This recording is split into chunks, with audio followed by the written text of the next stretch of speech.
famous algorithm. Again, I don't know, some of you may have already learned this already before, right? Some of you, right? Or all of you. You had a separate course, right? Visit. Okay, which course was it? Grundspitz. Okay, great. Okay, cool. So you can tell me all about it, right? It's been a while, so we'll refresh this because I assume there will be people who will not have taken this. I know at least the English group does not have everybody, right? So what was the big idea? Well, first of all, let's get some ground rules, right? So let's get some ground rules, meaning some terminology, right? So we need, of course, we have a graph, right? So graph consists of what? Nodes, right? And yeah, well, paths, what we're going to find out, but paths consist of what? The building blocks. We have a node, or we call it vertex, or vertices in plural, or what do you call it? Connections? Edge, right? Virsotnes and šķautnes in Latvian, right? Nodes and edges in English, standard terminology. Sometimes you see vertex also, right? So, on the shortest path means it is these edges have some weights. Now, if there are no weights, well, we can assume it's 1, unit weight maybe, right, or 0, but usually assume it's 1 if there's no weight at all, right? It's just connections, right? Oftentimes, could be a safe assumption. You're trying if you don't have any weights defined. However, for most applications, you'll have some weights. For example, a mapping application, right? The weights will be distances, possibly kilometers, possibly how much it costs, ticket costs, could be something like that. Could be a cost of how many of bandwidth costs, maybe, depending if you're doing network analysis, for example, right? So this algorithm, this need for shortest path is widely, it's pretty wide, basically. You need to use it. There are many different applications for this, right? So Dijkstra was basically the first one to formalize this and actually come up with an algorithm. There are other alternatives. We'll see some other alternatives in the next lecture, actually, right? So, but let's explore this. So first of all, this author, I don't know if you know much about him. He was one of the big heavyweights of the early computing era. He won a Turing Prize in, I think, 1972. He had very strong opinions. He really disliked go-to operation. He really promoted structured programming, the kind of programming we do these days. He didn't really like writing programs and you jump around, basically. In those days, in the 1960s, it was pretty common, right? Like Fortran famously had go-to jump instructions. So what happens? You have lots of go-to instructions in your code. You jump around. It leads to what kind of code? Spaghetti code. Very good, right? So due to him, he really made a good case that there's no need for this type of programming. We're going to make it structured way, right? We might write nice functions, nice exit conditions, right? He promoted a very strict way of doing it. It's kind of interesting if you read about him, but it's famous. He actually did not all his papers, and he wrote a couple hundred papers. He wrote by hand, actually, right? He had this opinion that you should be, and also he didn't really do redraft, meaning didn't do editing. So he thought of everything in his head, basically, before he wrote it down, which is pretty amazing, actually. If you think about it, because usually, of course, most people we sort of put our thoughts and then we do some editing, of course, right? That's why we have computers, right?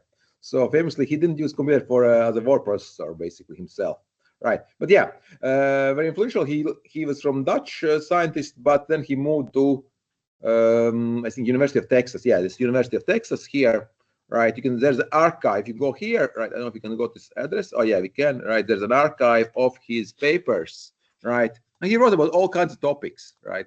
And he has pretty clear writing style, right? And here, right? You can see here, these are his papers, right? They are all numbered, like about 1,300 papers, I guess, right? Of course, not all scientific, right? But if you have time, this here is a collection of Dijkstra. I can never pronounce his name. Paper Dijkstra. I tried once on Google pronounce or something, or I wasn't sure if it's right. Yeah. So it's an archive, pretty nice. But okay, so his paper, and he was kind of amused about this. The paper, his most famous, well-known, is of course Dijkstra shortest path. But he famously wrote this on a piece of a napkin in a cafe, like waiting for his girlfriend or something in 1956. Like, you know, it's like 2-page paper, basically, right? And this is like the kind of pretty much made him famous, basically, right? He was kind of, he says, I did lots of other things as well, right? But well, people really, people really like that algorithm, and also the thing is the way this algorithm was made actually for wider audience. That's why I think it's actually. It's not very. I think it's very easy to understand, right? I think most of all us, I think, will understand already to some level, and will understand it very well by the end of this lecture, I hope, right? So it is a kind of greedy algorithm, right? So let's look at the slides a little bit in a moment, right? So yeah, okay, there we go. Yeah. All right. Can you see? Oh yeah.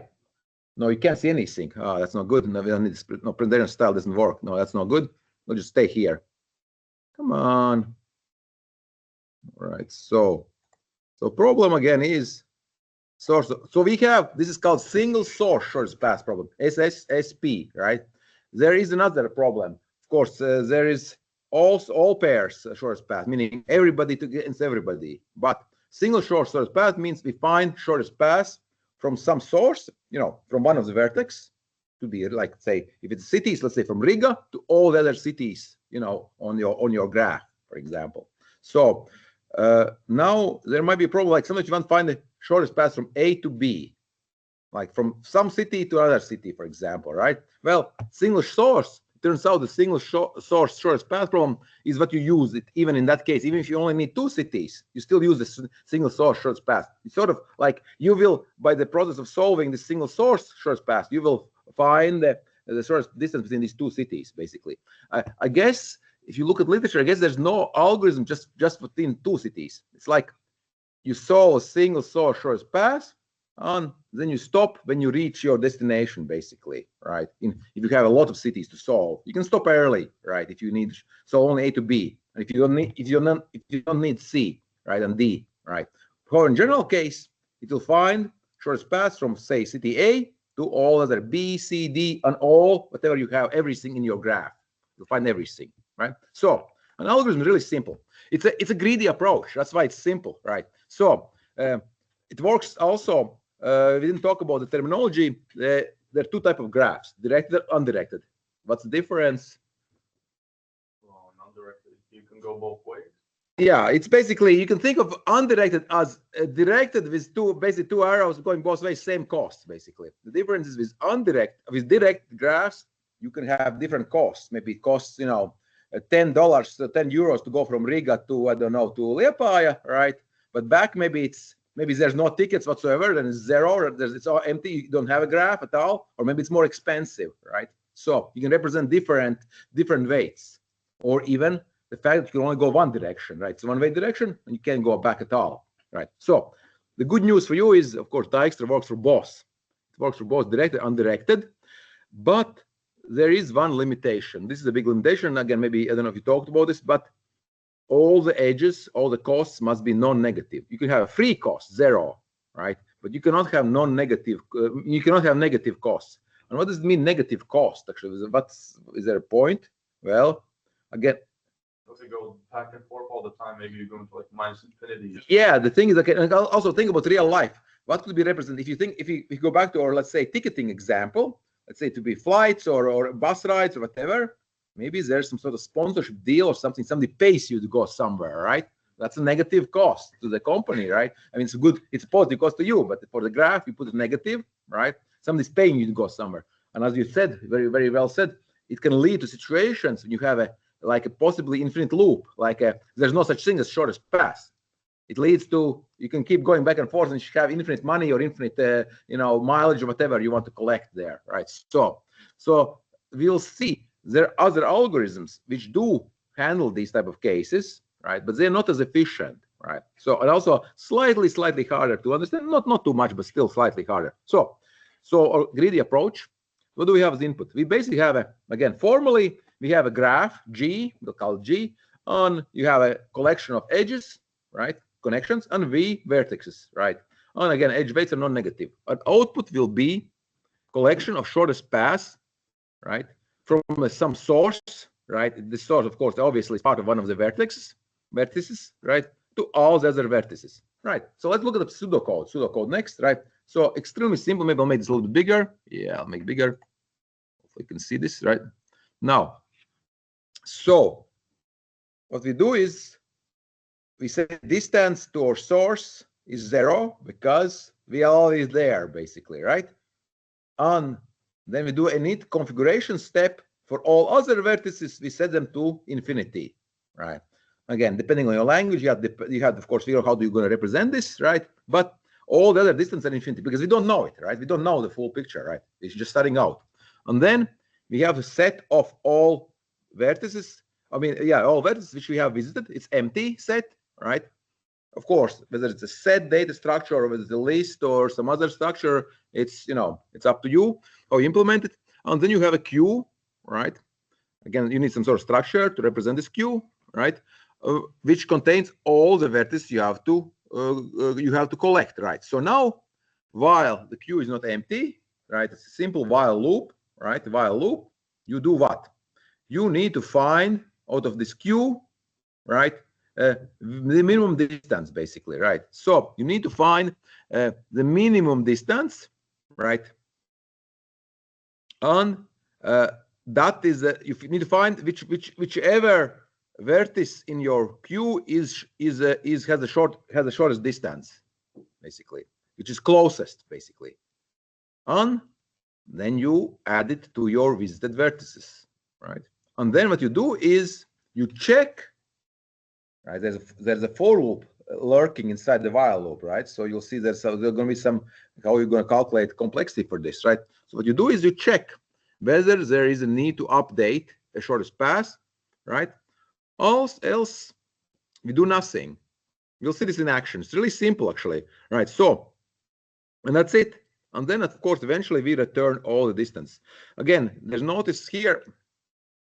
We only get the distances. We don't actually get the path. If you want the path, there's a really nifty trick we can use. I don't know if you talked about this trick.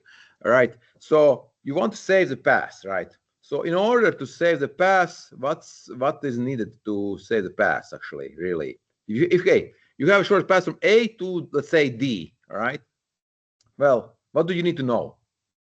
You need to know which ones to visit. Yeah, but okay, but what do we need to store in A? Yeah. I mean, okay, so now actually I should be rather we should actually do the trick here. We're going from A, right? But let's say D. We want to get to D, right? From A, right? So what does D need to know? Yeah.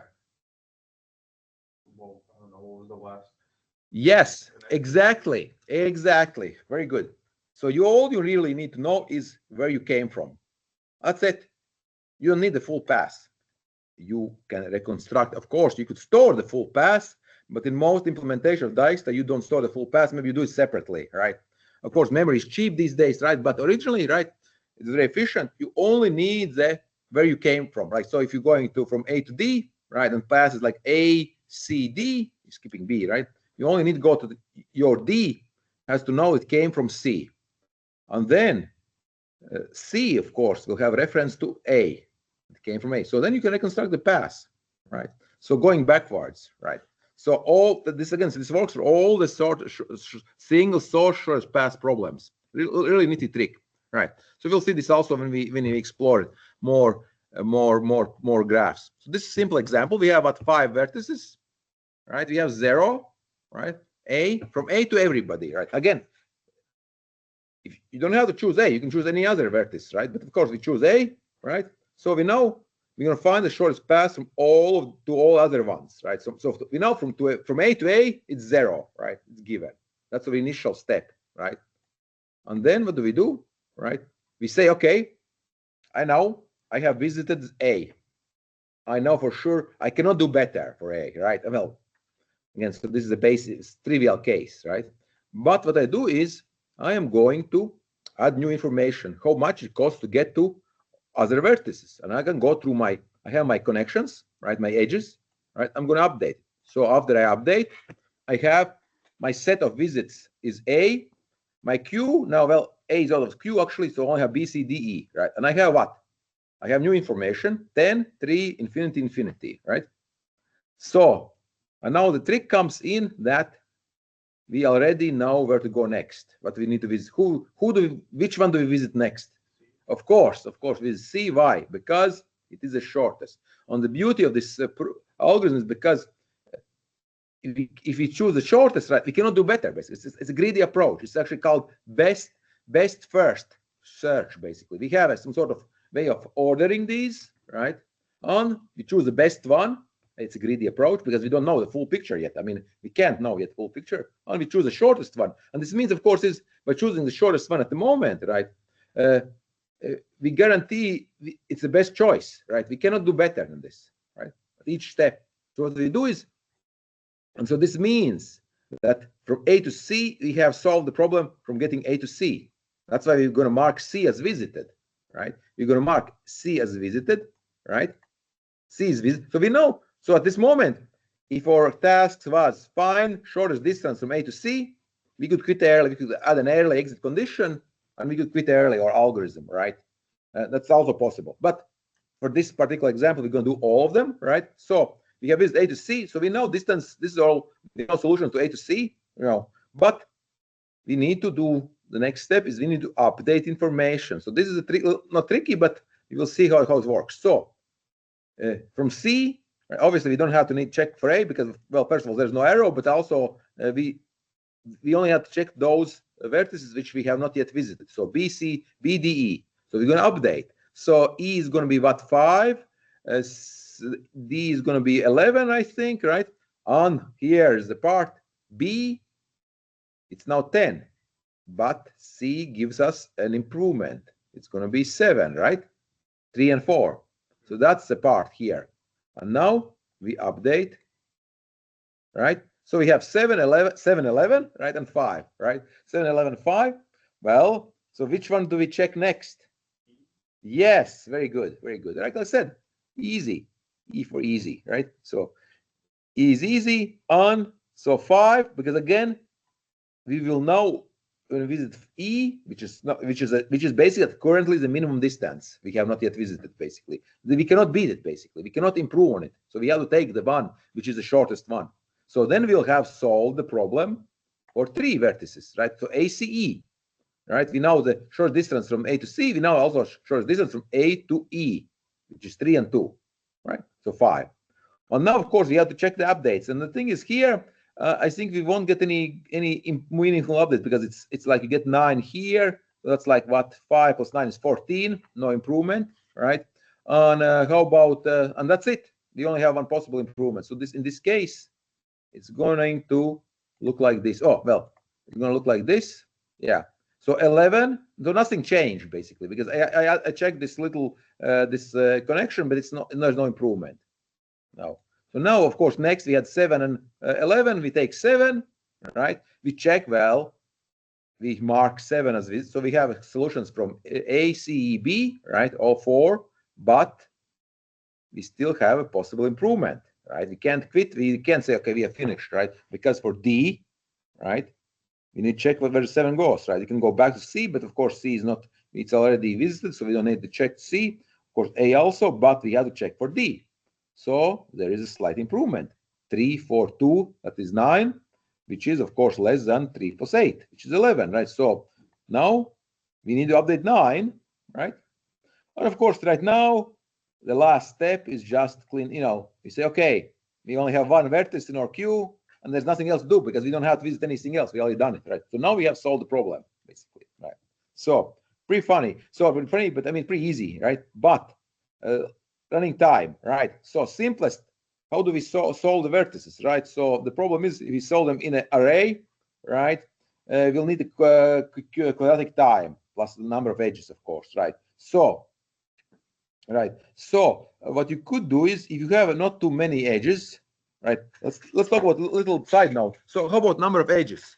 Who can tell me what would be if we have a quadratic vertices, but number of edges?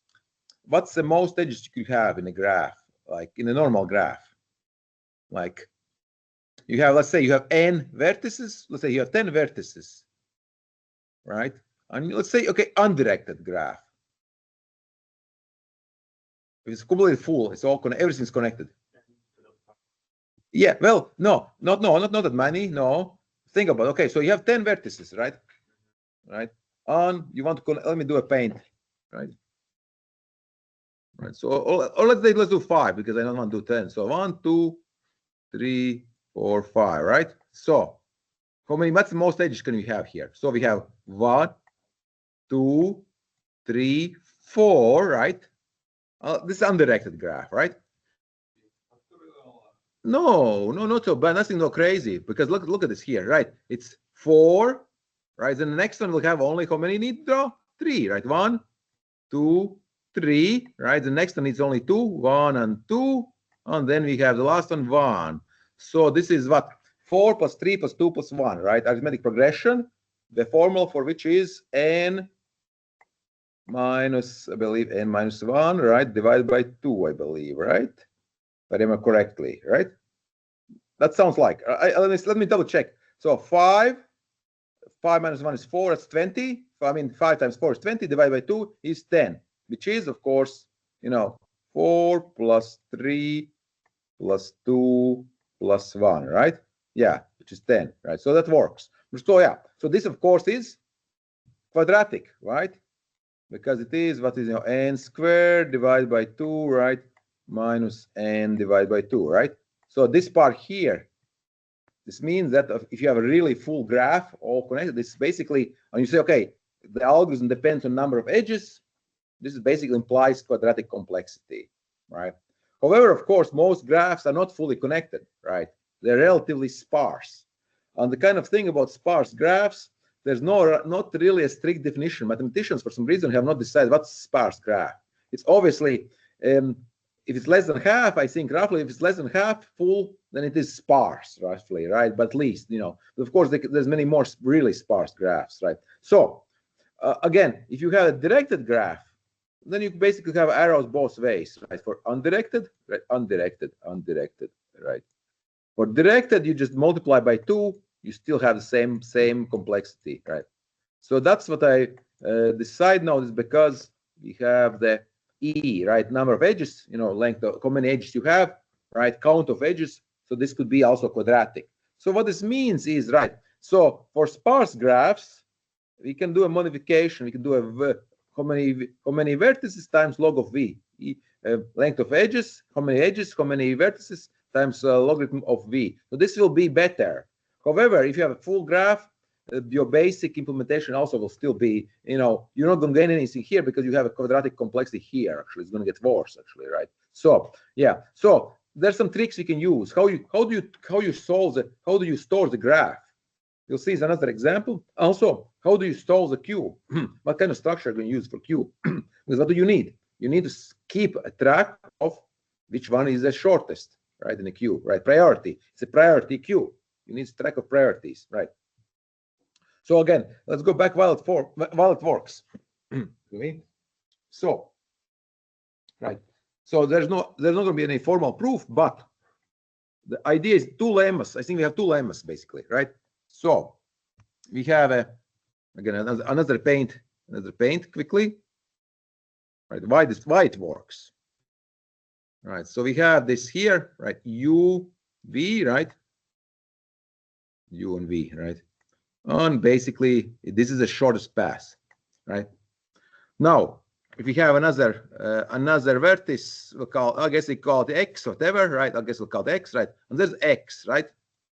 But we already know this is the shortest path, right? So what this means is, right, that UV, right, is going to be less or equal, right, UX plus XV, right? That's all it is, right? It's triangle inequality, right? So you only have this connection, right? And it's the shortest one. So anything else will be, the best case scenario, right? If it's, it will be equal, but it cannot improve on it, right? It's kind of obvious lemma, right? But it's crucial, right? Because the step, right? So by choosing the best one, the shortest one, we choose because we cannot improve on it. We do, otherwise, if we chose something which is not something else, randomly we chose something to explore, right? We would not have any guarantees because we could still have improvements, right? So here we can sort of stop them one by one, or check off all the vertices one by one, right? So the subpath of any another thing, of course, this follows that if you have shortest path, you know, you have another paint. Let's do another paint, right? Lemma 2. You go here, right? Here, here, here, here, right? And here, right? And this is the shortest path. This is A, and this is like A, B, C, D, E, A, F, right? F, right? So, you know, E, and I'm lazy, right? So we will do this, right? And this is the shortest path, right? So it follows, and there's B and C, right? That A to C also has to be the shortest path. Why? Because if it was not the shortest path, we could, you know, this means there would be, this also would be shorter then, right? If there was some alternative, right? There's like a mystical, you know, shorter path, right? It would also change this A to F to be shorter, right? So any sub path has to be the shortest within the, you have this big chain of, you know, connections, edges, right? All of them have to be shortest within that chain, right? Well, otherwise, of course, otherwise you could improve it and you could break the whole chain, basically, right? So again, so that's so those two lemmas are what builds, what makes the algorithm work, right? So anytime, right? So basically, when you put anytime you put a new vertex in S, right? Here we go. We did it in a queue, right? So when we put the vertex in a visited, right? We know we already have the answer, basically, right? So like when we put B. Where's the B here, right? So C, I mean, sorry, C. Right? We put C, right? We know because it's the shortest unvisited yet. It is shortest path not yet visited, right? We can safely say, okay, we can visit this because there's no possible improvements, right? Because we already know from A to C, right? This is the shortest distance because nothing here could improve on it, basically. Right. So that's kind of little party trick, but it's not really a party trick. It's really again, it makes sense, right? You can, again, if you want to prove it formally, you have to do some inductive step, maybe some base case, right? You can somehow prove it inductively as well, right? So as well. Now, so to make it maybe we'll also look at some code examples, but let's do also. There's really nice visualization of this. Let's look at one more visualization of Dijkstra. Right now, so in this is really, I don't know if you have seen this. This is really nice, a collection of different algorithms. If you want to explore it, right? So on you have a choice of what kind of graph, directed and undirected, small or large. This is a small graph, right? Notice here. Logical representation, this is just a visualization, but these two things, these are doing the graph algorithms. We'll look at a couple more algorithms. We have a couple of lectures on graph algorithms. How you represent a graph can really affect the speed. So we have two major ways of representing. So adjacency list, right? So basically what you're saying is 0, right, has connections to 1, which costs 5, has a connection to which costs 7, and which connection to 3, which costs 4. Is that the case? Yeah, it is. 4 costs 4, costs 5 to y, and 7 to 2, right? One thing I like this side, but one thing I don't like, I think they should have used letters for the vertex, right? Because sometimes you might be confused why is this actually a vertex and this is a cost, right? But actually, remember, this represents a vertex and this is actually cost going from 0 to 2, right? Okay, otherwise, I think this is a great site. So, but there's another way of representing. It's called adjacency matrix, right? We all know it's two-dimensional array, basically, right? So the question is, which one should you use, adjacency matrix or adjacency list, right? Well, what's the answer? Well, the answer is always depends, right? And depends on what? Well, depends on, let's look at the adjacency matrix, right? So we talked about the type of graphs, right? So here, well, it is kind of empty. It's kind of sparse, right? So for sparse graphs, adjacency matrix probably not needed, right? You have lots of empty space, basically, right? So you'll be doing lots of calculations going through your matrix for nothing, right? So list here, right? It might be more efficient. I mean, of course, you could come up with some hash structure as well. There are other alternatives, right? We also use in dictionaries, for example, like in Python. We'll see we can use that. But if you have a sparse graph with not many connections, you probably use adjacency list, right? That'd be a good idea. So whichever we choose. Look, let's look at the solution. So let's see, where do we want to start? Like, I guess I'll start 0, right? I'll start at 0, right? Meaning I'll solve it from 0 to everywhere else. Yeah, I would like to zoom in actually. Maybe make it a little bit bigger. Can you see this better? Well, I could make it big, maybe, or let's say I wonder if you could make it. How could they make them squeeze them together? Can you see it now? Yeah. All right. And I will make a pause. Yeah. Yeah. A little better, right? So we don't need. Okay. Yeah. Okay. So. And also we'll see what I want to show. Why do I want to show this? Because we'll see also the little trick being used to find the actual path. So let's run Dijkstra. So same approach. We have not yet visited FFFFF, false, right? And also cost 0, 0, 0, 0, infinity. But also notice we have a third variable, third state we are storing, right? Which is path. -1 meaning there's no path, basically, right? So for now, right? So let's run it. Yeah, we can do it like this, right? Yeah. So step forward, right? So obviously we take the A0 because it also has cost 0, right? Right, and t meaning we have visited in this case, right? Now we are going to populate, right? We check infinity.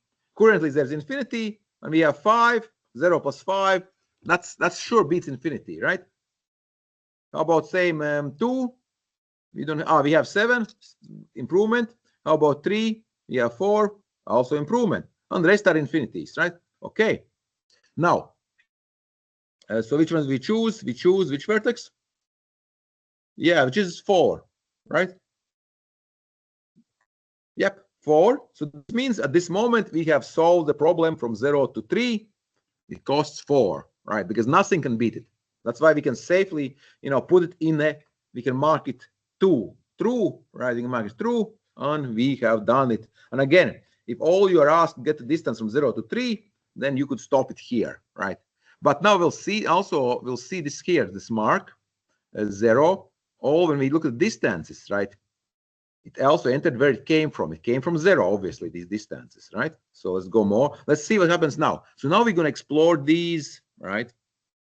Let's take a look. So we don't have, we already know it, so we skip that. How about these? So from 3 to 5, right? Which is 4 plus 6. 4 plus 6. That beats infinity, right? So we're going to enter it. And notice here, it cost is 10. 4 plus 6, 10. But we also entered in our state that to get to 5, we need to come from 3. So that's a trick we can use to reconstruct the path. And at the end, we'll get the path. Okay, this is a really simple example because also there's not much improvement to be done, right? We won't get any improvement. Maybe here? No, not really. So let's take a look. Yeah. So we have visited the 0 and 3. And next one we choose 1. Yeah, we choose 1. And will we make an improvement? Not in this case, right? Because 5 and 5 is same as 4 plus 6, right? So this will be kind of boring, but we'll go skip it. So 1, it's visited, true, unknown, no improvement for 2, no improvement for 5, right? 10 is not more than 5 plus 5, it's equal, so there's no improvement, right? No point of changing, and that's it. So 2 is also 0, 1, and 3 is done. So we have at 7, infinity, 10, infinity, 10. So we look at 2 next. Okay, and here I think we might get an improvement. Not really. No, we'll see. Okay, 2, right? We mark 2 as visited, right? And now we have to check all of these connections, right? So to 0, we don't need to check. 1, we don't need to check because, and so 4, we have infinity. So 7 plus 3, obviously it's a new one. And again, so 4 gets an entry of 2. It came from here, right? On infinity, again, 6 also gets a solution. Very good, right? And that's it. So now we're left actually with almost solved problem. but we have 4 vertices we have to finish. So 4, 10, 10, 8, 11. So of course we get number 6 here first, right? Yeah. Yep, of course. And we are 2, check. Now 10, no improvement. Now here we have infinity. No, this is what? 4 and 7, right? So no improvement. And now we check 4, right? There's nothing to do here, right? Nothing to do. On 5, we get 5, also no improvement. On 7, also no improvement. And this is it. Of course, now we have solved the problem. So now let's reconstruct the path. Hopefully it will reconstruct. You see, so path 0, of course, the VL is there. So 1, right? 0, 1, connection. How about this one? How do we get 2? Well, it's also direct path, right? 0, 2, okay. How about this one? 3, same thing. How about 4? Well, it's going to be 4, 2, right? It's going to add a 2 because now from 4 you get to go back to 2, right? And then from 2 you get 0 and you build the path, right? You build a path. So that's simple. So you save a lot of memory, right? Okay, and same thing for 5, right? You got to go through 3, and of course it goes through 0. Same thing goes for 6, right? It has to come from 2, and then through 0. So 0, 2, 6. How about the last one? 7. Well, 7 goes through 3, so it's going to be 7, 3, 7, and then 0. You'll find 0, so be 0, 3, 7. 0, 3, 7, and we have solved the problem, and we have the path, right? Okay. So, any questions on this approach here?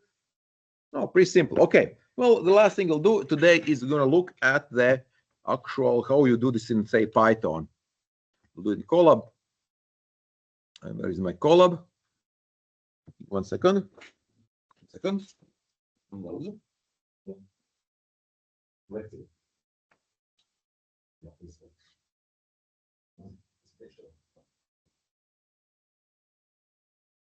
All right.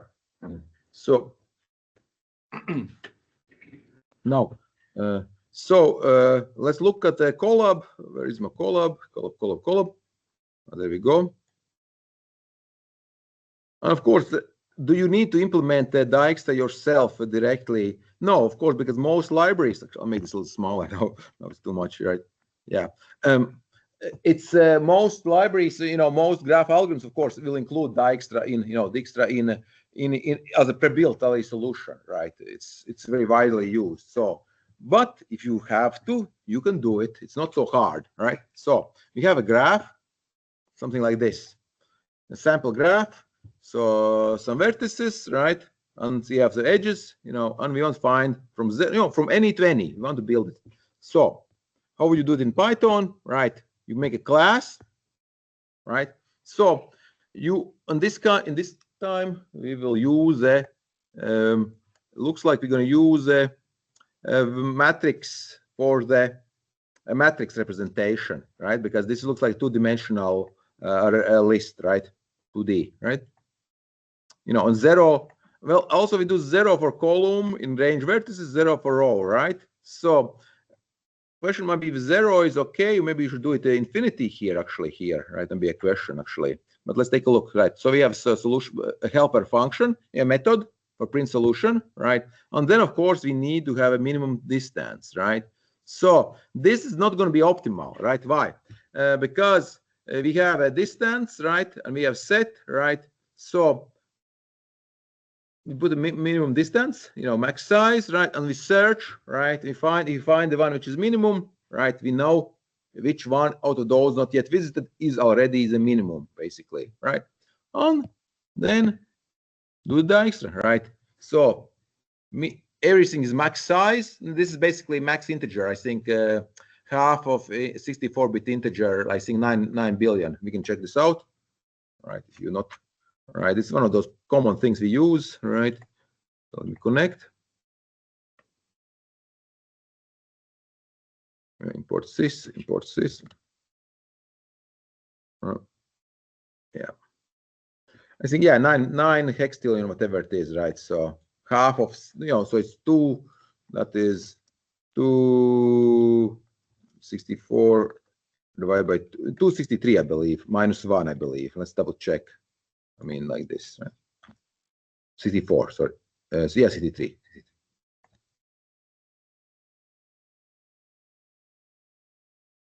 Yeah, okay. Yeah, that's what it is. Okay. Now, so the algorithm itself, right, is simple, right? So basically, while you know, Python has an all function which checks whether some iterable everything is false. You know, if everything is you know, here, if while not everything is false, right? Not all, right? So again, there's a note here. I put some notes here. This is not efficient, right? You could probably use a set or something, right? Make a, maybe make an improvement, right? We pick a minimum distance, right? We find it.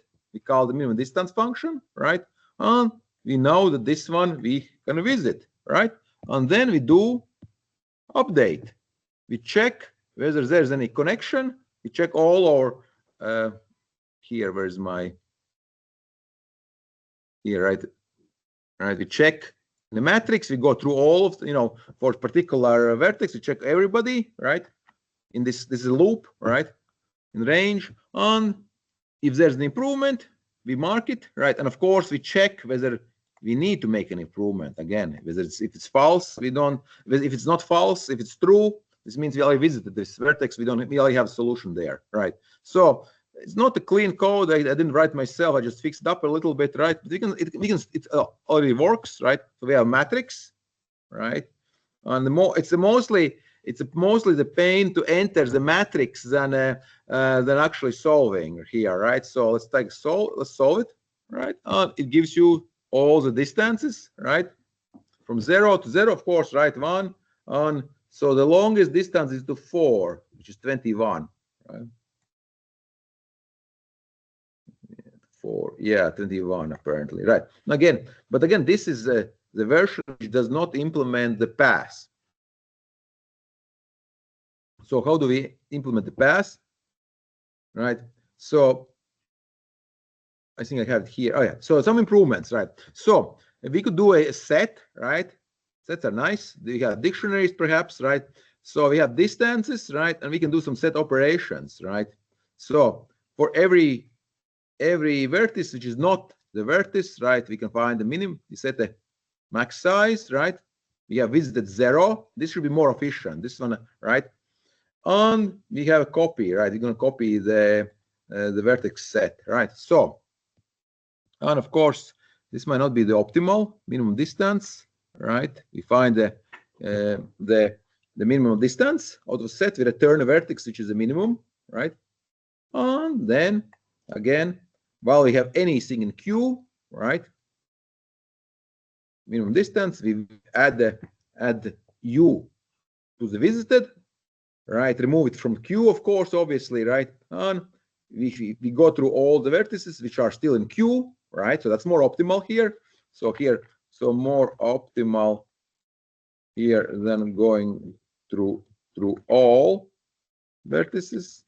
Here we only check what's left in Q, right? Q, I can type Q. How do you type Q? Yeah? Yeah. Oh, I got it on first try. Okay, yeah. And that's it. Like I said. So let's see if this works as well. Do we get same results? Right. And I think I did this here, right? Yes, we set. Okay, so we'll do this. We'll do a dictionary. A to B is 10. So using tuples as keys and value. So tuple and cost. So that's might be more interesting and more easier to see, right? Dijkstra, right? And it will solve it for you, right? Now, so now let's double check it again. So the last thing we can do is, of course, we can have a library, right? Network X is a graph library in Python, right? And I think I'll try to draw it, right? I'll draw some things. Yeah, we can do drawings with it, right? Not very pretty, but it works, right? So let's enter our graph. We have our graph here, right? So what I do is I add these weighted edges, right? We have a graph. We go out all the edges and see if we can solve it. We draw the graph, It looks kind of ugly, right? But yeah, the numbers are really, really ugly, but we can solve it now, right? So we can solve it, and we can also find the path. Yeah, and length, it should be, yeah. So the library says our solution is just the same, right? Works the same, right? So I'll leave this as exercise to you guys to implement, add the path, right? You want the path, what do you do? Here, each place where you change the distance, you also add the path. That's where you store the path, where you came from, basically, right? So let's think about here. So distance y is distance x, right?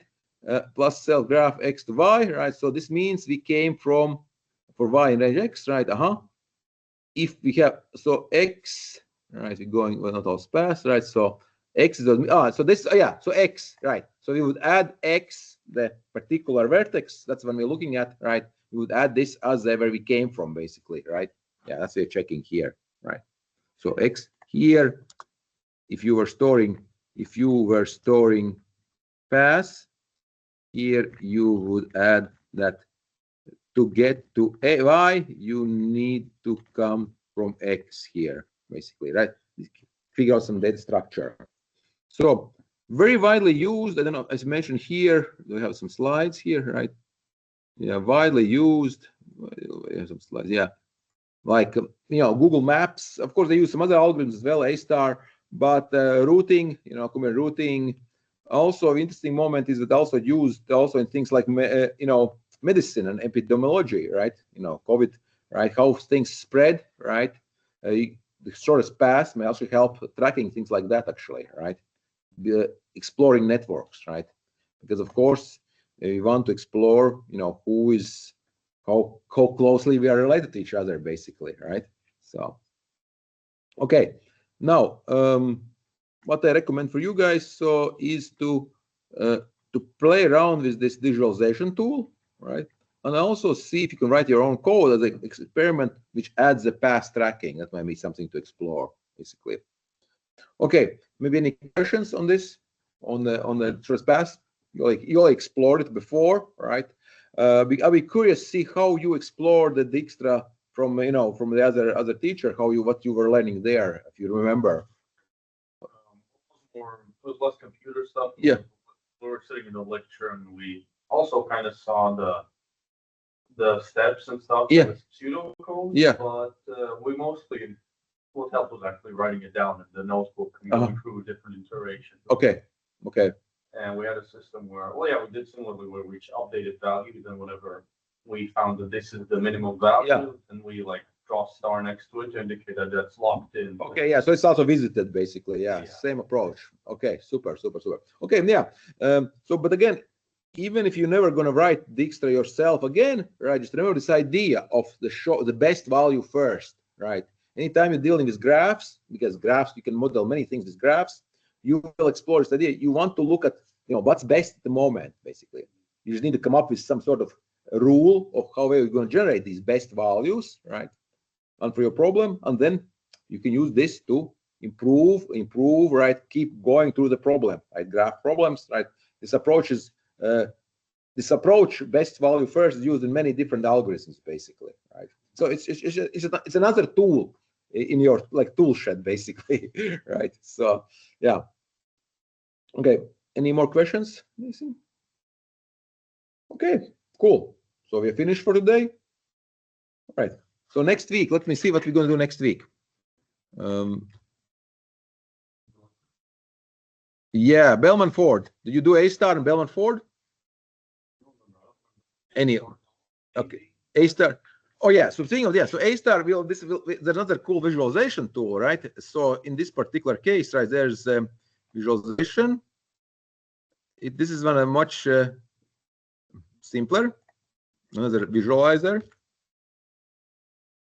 Another.